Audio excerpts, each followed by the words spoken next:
Level के through human rights act के तहत जो ह्यूमन राइट्स कोर्ट का सेटअप करने की बात आती है हर एक जिले में, अगर इस चीज को लाया जाए तो हमको लगता है कि हम लोग के लिए काम आसान हो जाएगा। हम हमेशा हाईकोर्ट के ऊपर निर्भर नहीं रहेंगे, जिला स्तर पर भी हम बहुत सारे मुद्दों को उस कोर्ट में हम ले जा सकते हैं। तो इस चीज को एक ध्यानपूर्वक देखा जाए और अगर इसको लाया जाए तो करेक्ट। 4 दिन तक तो कमेटी का गठन होगा, लेकिन वहाँ जो हमारा मानसिकता से जो मेल खाता हो एनजीओ का, उसको भी हमें देना चाहिए।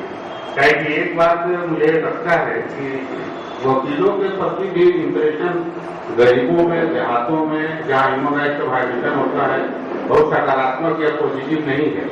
इसलिए ये साफ बनाना भी एक काम होगा वहाँ पे हम लोगों का। और नहीं तो जिस तरह का एप्रीहेंशन है, थोड़ा सा भी अगर कंफ्यूजन हुआ तो बात दूसरे तरफ चली जाएगी। एक बात है कि कहीं न कहीं मुझे थोड़ा विश्वास होना होगा। मेरा जो एक अभी जितनी बातें आज की सेशन में हुई है, सब में हमको लगा कि ये कुछ मोरालिटी प्रॉब्लम की मामला है। तो जब ह्यूमन बींग हम है और एक दूसरे ह्यूमन का अगर दुख दर्द को जानना है, इतना सा तो पेन लेना ही पड़ेगा। और फैक्ट फाइंडिंग के बिना हम लड़ाई को कैसे लड़ पाए? फैक्ट फाइंडिंग करने के लिए तो मुझे स्पॉट पे जाना ही पड़ेगा, रिपोर्ट तैयार करना ही पड़ेगा। और इतना बड़ा जो नेटवर्क हम बना रहे हैं, तैयार कर रहे हैं, इसीलिए कि बखूबी हम इस लड़ाई को लड़ सकें, गरीबों को न्याय दिला सकें। तो डिस्ट्रिक्ट लेवल पर अगर ये बात होती है, इसको फिर ब्लॉक स्तर पर अपना कोई विंग अगर हम लोग तैयार कर सके जहां अपने सोवियत के हिसाब से, तो जानकारी तो बहुत जरूरी है, जानकारी ही बचाव होगा। तो इस तरह से हम लोग टीम बना करके एनजीओ वगैरह को साथ मिला करके अपना काम कर सकते हैं। हम तो HRLN में रहेगा, हम तो PUCL में रहेगा, हम तो इसमें रहेगा, उस पे रहेगा, महिला संगठन में रहेगा, से मतलब है। तो नेटवर्क बनाओ, किसका नाम रहेगा उससे भी हमारा कोई मतलब ही नहीं होता है। एक्चुअली बताओ, दिल की बात है कि नो प्रॉब्लम, कोई भी नाम लगाओ, लेकिन काम करने का। और हमारा इंटरेस्ट है कि आपसे रिलेशनशिप रखना काम से। नाम कुछ भी हो, नेटवर्क किसी का भी हो, इसमें एक का नाम आएगा।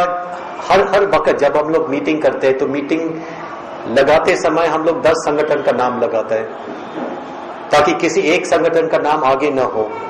तो इस तरह से करो। और हमारा रिश्ता आपसे काम से, कि ये हो गया, ये जन याचिका करने का, ये फैक्ट फाइंडिंग करने का नाम से। और जैसे मैंने बताया, झारखंड में बहुत सारे अच्छे संस्था है जो सालों से काम करते रहा, तो उसी के साथ जोड़ के काम करना, कलेक्टिव काम करना, हर चीज में, हर मीटिंग में, हर चीज में, इस तरह से जाना। आज के सेशन हम लोग यहीं पे समाप्त कर रहे हैं। कल हम लोग सुबह जल्दी कोशिश करेंगे, 9 बजे शाम हम लोग स्टार्ट कर देंगे। हम लोग नाश्ता आज कल हम लोगों को 8 बजे पक्का मिल जाएगा वहाँ पे, और 9 बजे हम लोग आके पक्का बैठ जाएंगे और स्टार्ट करेंगे। आज का सेशन यहीं पे खत्म करते हैं। धन्यवाद, थैंक यू।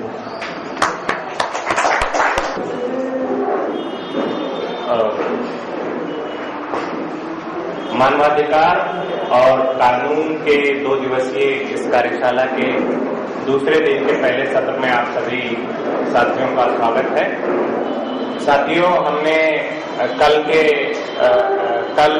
के सत्रों में कई सारे मुद्दों पर बात की थी, और शाम के समय में उसका क्या हल हो सकता है और क्या कार्य प्रणाली हो सकती है, क्या तरीका हो सकता है, डिस्ट्रिक्ट के लेवल पर इसको भी डिस्कस किया है। आज उसी को थोड़ा आगे बढ़ाते हुए हम जो दूसरे मुद्दे हैं झारखंड के और यहाँ के जो दूसरे मुद्दे हैं उस पर चर्चा करेंगे, और इस सिलसिले में क्या कुछ किया जा सकता है, किस तरह से हम इंटरवीन कर सकते हैं लीगली, कैंपेन के जरिए और चीजों पर, इस पर भी चर्चा करेंगे।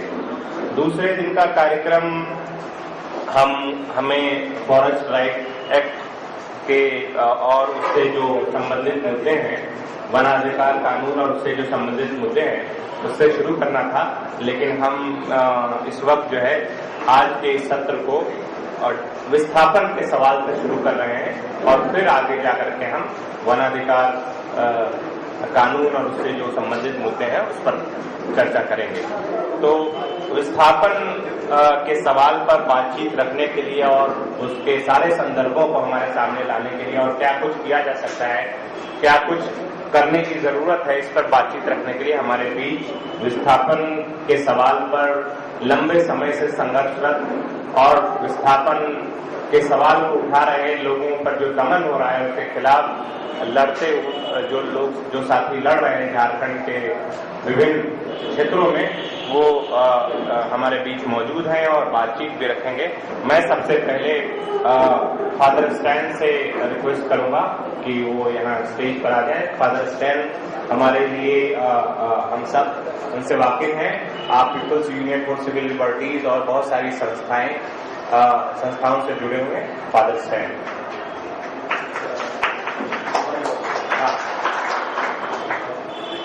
इससे पहले कि मैं किसी दूसरे वक्ता को बुलाऊं, मैं एक रिक्वेस्ट करूंगा कि सारे साथी अपना मोबाइल जो है वो स्विच ऑफ कर लें। अगर स्विच ऑफ नहीं कर सकते तो कम से कम उसको साइलेंट मोड पर। हमारे बीच फादर टॉम भी हैं। मैं फादर टॉम से रिक्वेस्ट करूंगा कि यहाँ स्टेज पर आ जाए फादर टॉम। इसके अलावा एडवोकेट रमेश जैन जी से मैं रिक्वेस्ट करूंगा कि वो स्टेज पर आ जाए। एडवोकेट रमेश जैन।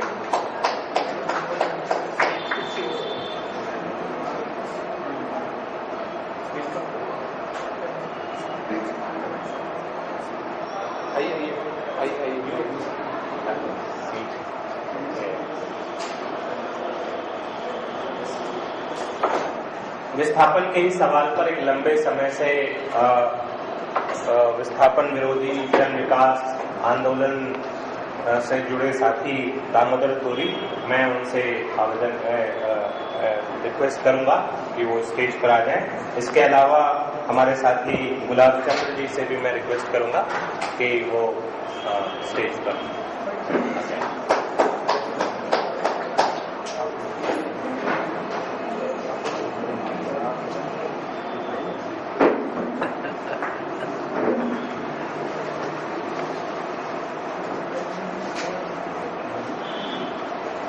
साथियों, झारखंड और विस्थापन एक एक ऐसा लगता है कि हम जब झारखंड का नाम लेते हैं तो विस्थापन नजर के सामने आता है, और जब विस्थापन का नाम लेते हैं तो झारखंड का नाम आता है। तो लेकिन इसके बहुत सारे पहलू हैं, और किस तरह से लोगों को डिस्पर्स किया जा रहा है, किस तरह से लोगों को विस्थापित किया जा रहा है, किस तरह से लोगों को उनके जो बुनियादी फंडामेंटल राइट्स हैं उनसे वंचित किया जा रहा है डिस्प्लेसमेंट के जरिए। और जिन लोगों का डिस्प्लेसमेंट आज से 100 साल पहले हुआ था, ये 50 साल पहले हुआ था, यही लॉजिक देकर के विकास के नाम पर, कभी शहरीकरण के नाम पर, कभी शहर को सुंदर बनाने के नाम पर, कभी ये जो बहुत सारे बहाने दिए गए थे, उनका पुनर्वास हम देख रहे हैं। बहुत सारे केसेस में, जीसी का केस हमने देखा है, और भी बहुत सारे केसेस हैं। आज तक ना तो उनका पुनर्वास हो सका, और जो वादे हुए हैं उस पर कुछ नहीं किया गया है। इसके बहुत सारे पहलू हैं, और इन्हीं पहलुओं पर हमारे जो आज के पैनलिस्ट हैं इस सत्र के में जो वक्ता हैं वो अपनी बातें रखेंगे। मैं शुरुआत मैं सबसे पहले रिक्वेस्ट करूंगा दामोदर तोरी जी से कि वो इस विषय पर अपनी बातें रखें।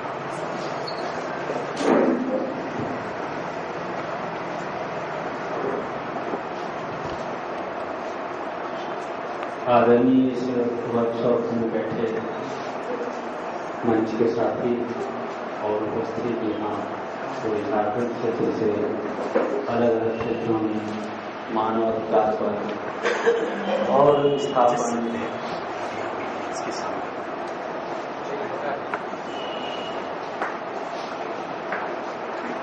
इन सारे मुद्दों को लेकर के काम कर रहे पूरे झारखंड से आए सक्रिय साथियों, आप लोगों को मैं फूल गुलामी अभिनंदन के साथ होली जोहार ज्ञापन करता हूँ। होली जोहार।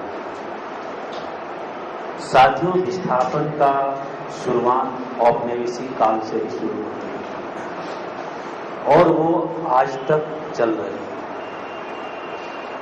आजादी के पहले और आजादी के बाद सन 47 से लें तब से झारखंड में 17 लाख लोग विस्थापित हुए।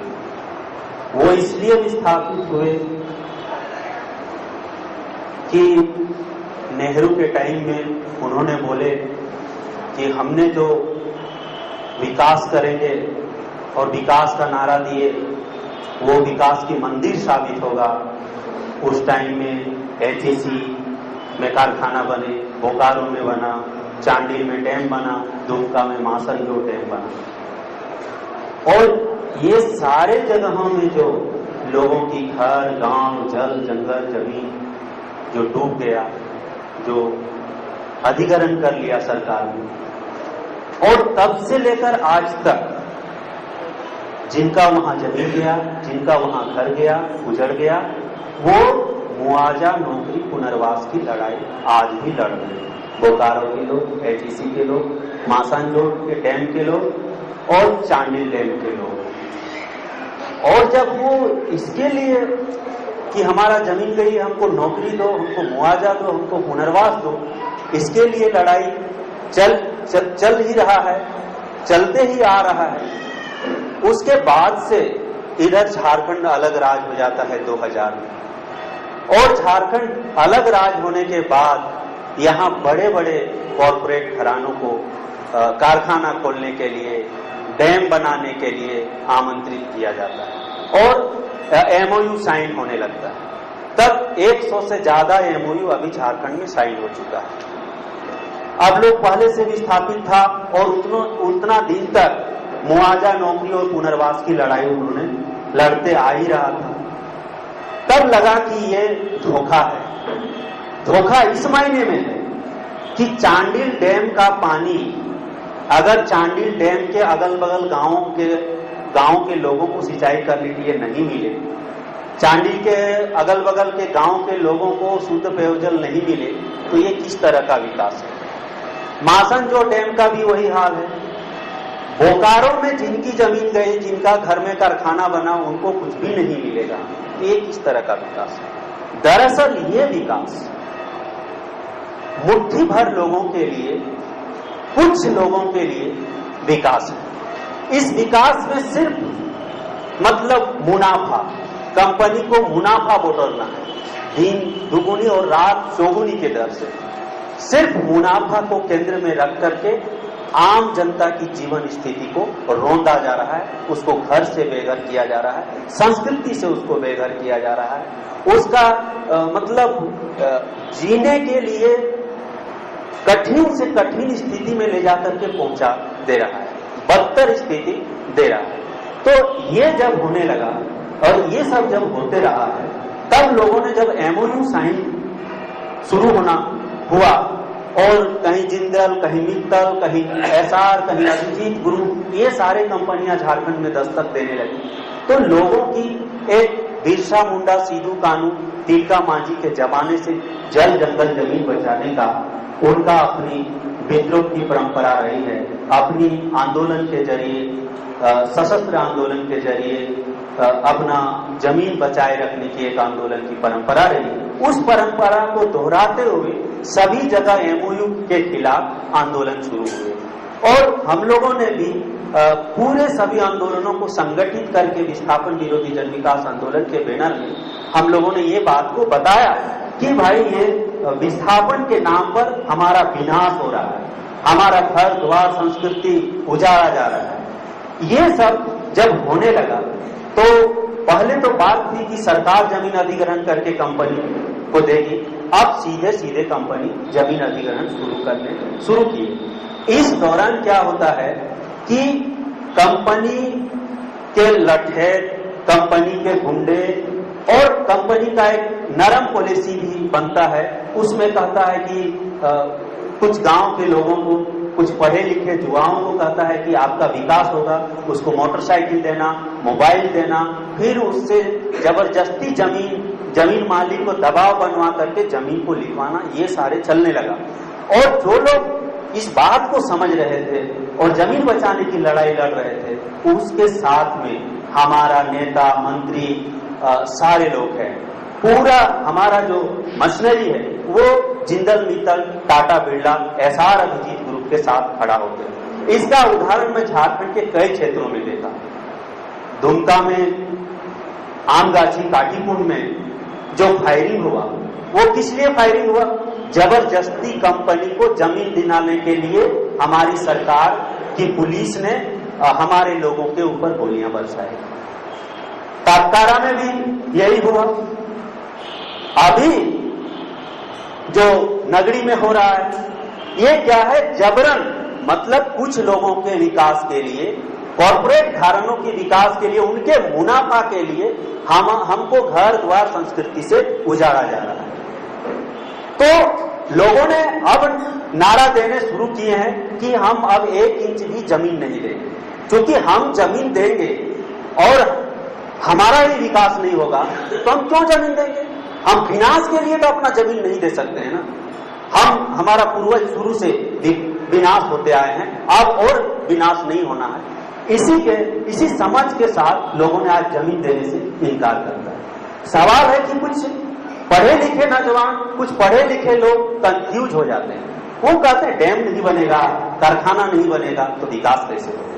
साथी, जहां भी डैम बना है, जहां भी कारखाना बना है, आप देख लीजिए वहां जाकर के उसको कितना लोगों को नौकरी मिला, वहां के स्थानीय लोगों को कितना लोगों को मुआवजा, नौकरी, पुनर्वास मिला?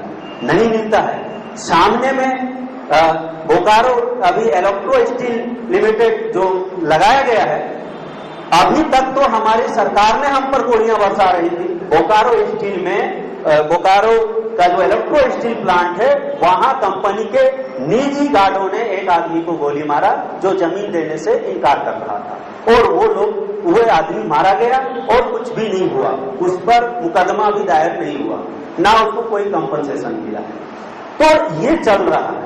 हम पूछते हैं कि आजादी के पहले एक जालियांवाला बाग हुआ और आजादी के बाद इतने सारे जालियांवाला बाग क्यों? आज ये झारखंडी जनता के सामने प्रश्न है, और अहम प्रश्न है कि डैम अगर बने तो किसके लिए बने? मुट्ठी भर लोगों के लिए, विकास के लिए बने? डैम का पानी झारखंडी जनता को मिले, आम जनता को मिले, 90% लोगों के विकास की बात हो। कारखाना बने, हमारा कारखाना में अगर कपड़ा बन रही हो तो हमें सस्ता में कपड़ा मिलनी चाहिए। स्टील बन रही हो हमारा घर में तो हमें स्टील सस्ते दामों में मिलना चाहिए। ये सब में नहीं, महंगाई लगातार बढ़ोतरी हो रही है। हमारे घर द्वार डूब रहे हैं, हमें सिंचाई के लिए पानी नहीं। हम धनबाद से आते हैं, कई बार हम विस्थापन का मार झेल चुके हैं, हमारा बाप दादा झेल चुके हैं। तो वहां देखते हैं कि ट्रेन से, ट्रक से रोज कोयला जा रही है, और जब हमारा माँ बहनों वहां जलाने के लिए कोयला लाने जाता है तो सिर्फ उसको गाली गलौज, मारपीट ही नहीं सहना पड़ता है, वहां पर उनको बेइज्जती बलात्कारी भी किया जाता है, जो कोयला डंप में जो लोग काट करते हैं उनके द्वारा। तो इस कदर हमारे झारखंडियों के ऊपर, चाहे वो मूलवासी हो, आदिवासी हो, इवन कोई भी झारखंड में जो बसते हो, ये पूरे कहानी को जानते हैं। चाहे वो धनबाद की कोयला खदान हो, या फिर गोड्डा का हो, या फिर लातेहार गढ़वा का हो। तो ये दरअसल झारखंड में ये सारा जो चल रहा है, ये इसलिए चल रहा है, जो हमारी सरकार है कहीं न कहीं वो पूंजीपतियों के हाथों में बिके हुए हैं और उनकी सारी योजना को मानते हैं, हमारा कुछ भी नहीं चलता है। और जब ये बात हम कहने लगे, एमओयू को रद्द करने की मांग कर रहे हैं, सारे जगह लोग आंदोलित हो गए, तो उस पर शोषण के तरीके भी बहुत भयावह है। यह है कि दलाल पैदा कर, कंपनी उस क्षेत्र में दलाल पैदा करते हैं, फिर आपस में भाईचारा में, भाई भाई में कुछ चीजों को लेकर के तो विवाद रहता ही है, उसका फायदा उठाकर कंपनी के दलाल आपस में लड़वाते हैं, फिर केस करवाते हैं, फिर अंदर करवाते हैं। अभी देखिए कि जहां जहां भी आंदोलन हुआ है विस्थापन के खिलाफ में, कंपनी के खिलाफ में, कि हम जमीन नहीं देंगे, कोई ऐसा जगह नहीं है वहां के आंदोलनकारियों पर केस नहीं है। और वो केस 307, 302 ये सब लग रहा है। और जो लोग पेशेवर मर्डर करता है, जो धनबाद को थोड़ा बहुत भी अध्ययन किया होगा, अभी गैंग्स ऑफ वार में जो दिखाया, वो लोग जेल भी नहीं जाता, जो लोग पेशेवर मर्डर करता है, जो लोग पेशेवर किसी को जमीन को कब्जा कर रहा है, किसी को मां बहनों के साथ बेइज्जती बलात्कारी कर रहा है, वो कभी जेल नहीं जाता है और उस पर कभी कोई कुछ नहीं होता है। लेकिन हम सिर्फ इतना कहते हैं कि हम जिस अवस्था में हैं उसी अवस्था में रहने दो। हमको नहीं चाहिए आपकी विकास, हमारा जमीन रहने दो, हमारा घर रहने दो, हमारा जंगल रहने दो, हमारा नदी रहने दो, हम इसी से जी लेंगे। आज तक सारंडा के लोग, जैसे कल सुनील मीन जी बता रहे थे, कैसे जिए। आपका फौज जो आधुनिक फौज है, मलेरिया का दवा लेकर के गया, फिर भी मलेरिया से वहां पीड़ित हो गया, रिम्स में बेड नहीं मिलने लगा उनके लिए। लेकिन हमारे जो आदिवासी हैं, हमारे जो झारखंडी लोग हैं, वो सारंडा में कैसे रह रहे हैं? आज तक वहां विकास नहीं हुआ, रोड नहीं बनाया आपने, कुआं नहीं खोदवाया आपने, फिर भी उसके पास एक तरीका है, वो जी रहे हैं, रह रहे हैं और वो मालिक की तरह रह रहे हैं। हम आपका कारखाना खोल करके आपके विकास है उसमें हम पेट भत्ता में हम मजदूरी करने नहीं जाएंगे। साथियों, आज मुआवजा पुनर्वास नौकरी से बात आगे निकल रही है कि हम मुआवजा नौकरी और पुनर्वास में जमीन देने वाले नहीं हैं, क्योंकि हम जमीन का मालिक हैं। और आदिवासी क्षेत्र में किसी एक व्यक्ति जमीन का मालिक नहीं होता है, वहां के समुदाय मालिक होता है। इसलिए कोई एक व्यक्ति वहां जमीन नहीं बेच सकता। ये सब जब लोग अपना बात को उठाने शुरू किया है, तब उन पर विभिन्न तरह के केस मुकदमा झूठे केसों में फंसाना, इसका कई उदाहरण है। हमारे ही संगठन में यहाँ चौका चांडी के क्षेत्र में जिंदल के खिलाफ उन्होंने लोगों को संगठित किया और काम शुरू किया। उस समय उसका झोपड़ी उपड़ी जला दिया। आज वो 4 सालों से बंद है सरायकेला खरसावां में, हाराधन मार्ग के नाम है, जो हम लोग के साथ आंदोलन में थे। मुझे जो कल मैंने आप लोगों को बताया कि मुझे 11 महीना रहना पड़ा, तो कोई मैं चोरी छीनते ही करके नहीं रहा, सिर्फ इतना कहा कि विस्थापन नहीं होना चाहिए, हम जमीन नहीं देंगे। इसके लिए मैंने गांव घर घूम के लोगों को संगठित करने का काम किया। इतना ही अपराध में मुझे 11 महीना जेल में रहना पड़ा और अभी भी केस चल रहा है और उसमें सारे पुलिस लोग गवाह हैं। तो हम कहते हैं कि ये कैसा डेमोक्रेसी है, कैसा संविधान है, जहां पर हम अपना हक अधिकार, जल जंगल जमीन, संस्कृति, मां बहन को सुरक्षित नहीं रख सकते। ये कौन सा डेमोक्रेसी काम कर रहा है, कौन सा संविधान काम कर रहा है? और कौन सा संविधान है जो सिर्फ मुट्ठी भर लोगों को कॉर्पोरेट घराने के इशारों सुविधा के लिए, मुनाफा के लिए सारे काम करते हैं और हमारे लिए कुछ भी नहीं सोचते हैं। हम जब बात करते हैं तो वो हम पर गोली बरसाते हैं और फिर बड़े पैमाने पर भारत पर हिंसा और अहिंसा पर चर्चा चलता है कि कौन हिंसक है और कौन अहिंसक है। आज तो यहाँ से भी बात निकल गया है। पूरे झारखंड में आप देखेंगे तो युद्ध की स्थिति है। ये बोल रहे हैं आपका जयराम नरेश जी कि वहां पर हम निजी कंपनियों को माइंस नहीं निकालने देंगे, तो माइंस नहीं निकालेंगे आप, तो वहां जो सीआरपीएफ का कैंप लगवा रहे हैं, झारखंड के इतने स्कूलों में जो सीआरपीएफ का कैंप है वो क्या कर रही है, किस लिए लगाया गया है, क्या जरूरत है उनका? वहां शिक्षक की जरूरत है कि सीआरपीएफ की जरूरत है?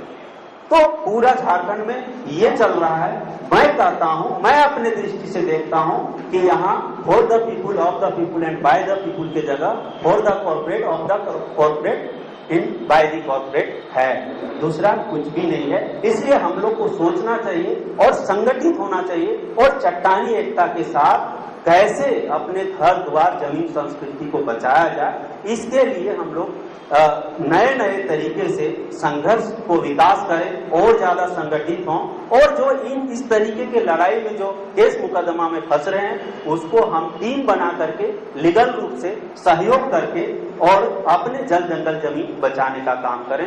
धन्यवाद। जोहार। धन्यवाद दामोदर जी। मैं रिक्वेस्ट करूंगा स्टैंड से।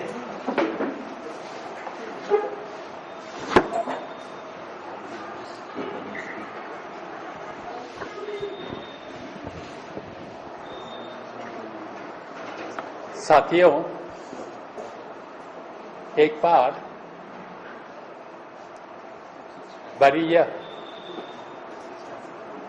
मेधा पाटकर जी ने एक भाषण में कहा कि भारत सरकार हिसाब रखने में एकदम सक्षम है।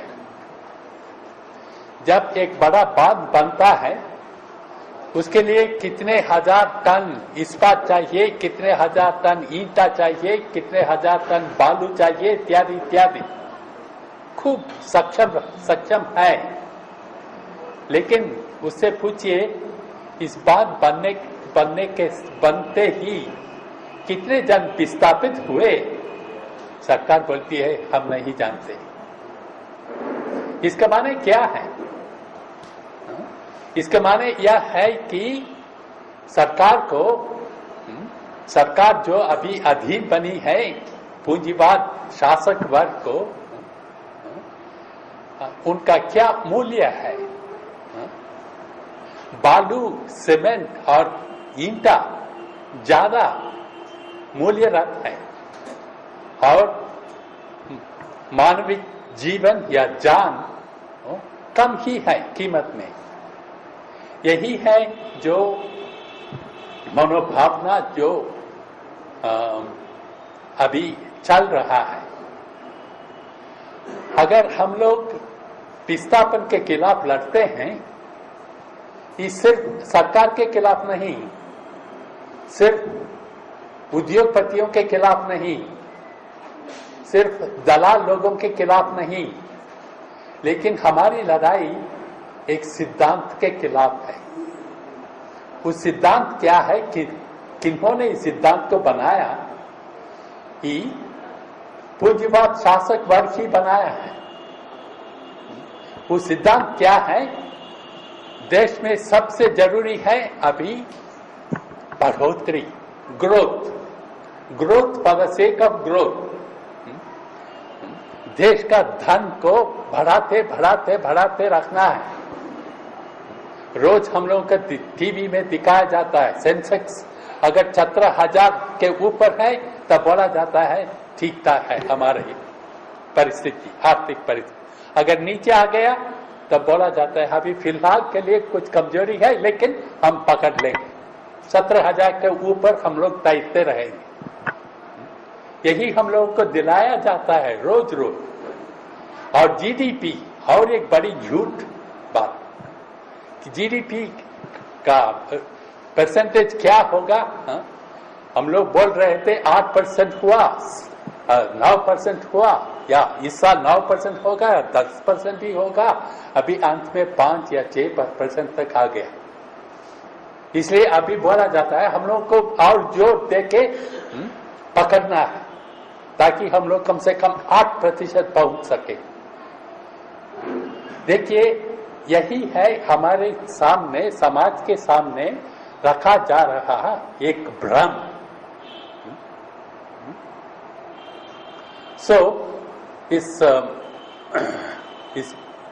इस भ्रम में तब हम लोग क्या करें?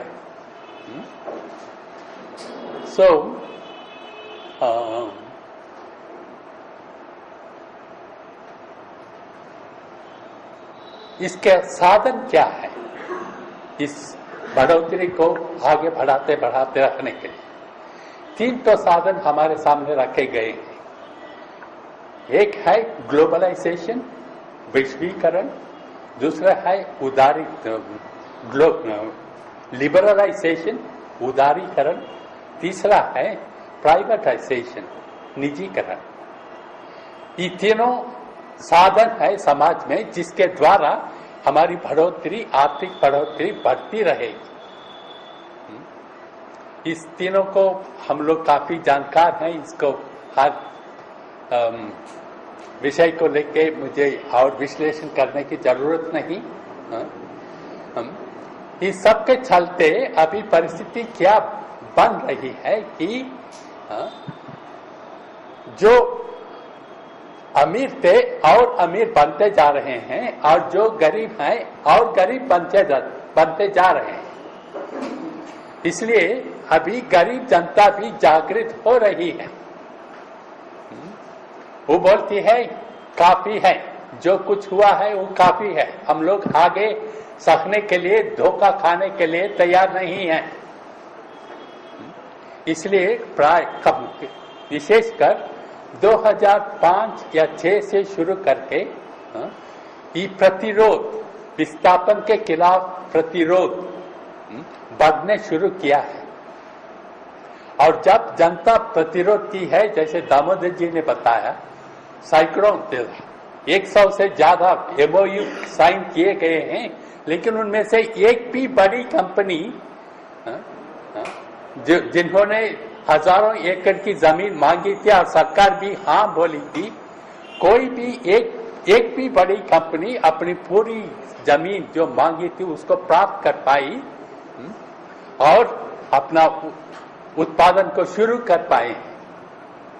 इधर उधर कुछ छोटी मोटी कंपनियां उभरी हैं, वो भी वहां की जनता को बांट के, उनको धोखा देके, नहीं तो धमकी देके, दलालों के द्वारा कुछ जमीन को लेके स्पॉन्ज आयरन फैक्ट्री हुआ, कुछ सीमेंट फैक्ट्री हुआ, इस प्रकार कुछ हो रहा है। लेकिन एक भी बड़ी कंपनी अपनी दुकान खोल नहीं पाई।